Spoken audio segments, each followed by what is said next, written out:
Hey guys, in this video I'm going to introduce the squeeze theorem, which is a method of indirectly finding limits.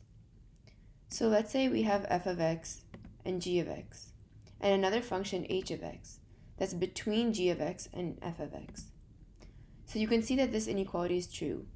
G of x is less than or equal to h of x, which is less than or equal to f of x. So when this is the case, the squeeze theorem says that for any point C where the limit of g of x is equal to the limit of f of x, then that's also equal to the limit of h of x as x approaches that number c. So let's take a look at an example.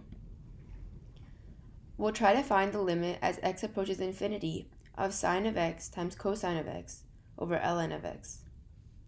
So we first should notice that sine of x times cosine of x is always between -1 and 1.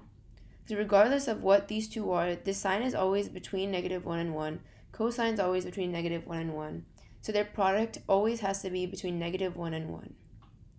So if we replace sine of x cosine of x with -1 and 1, then -1 over ln of x is a lower limit of this, and 1 over ln of x is the upper limit of this. So now we can use the squeeze theorem. We see that as x approaches infinity, the limit of -1 over ln of x is equal to the limit of 1 over ln of x, and they're both equal to 0.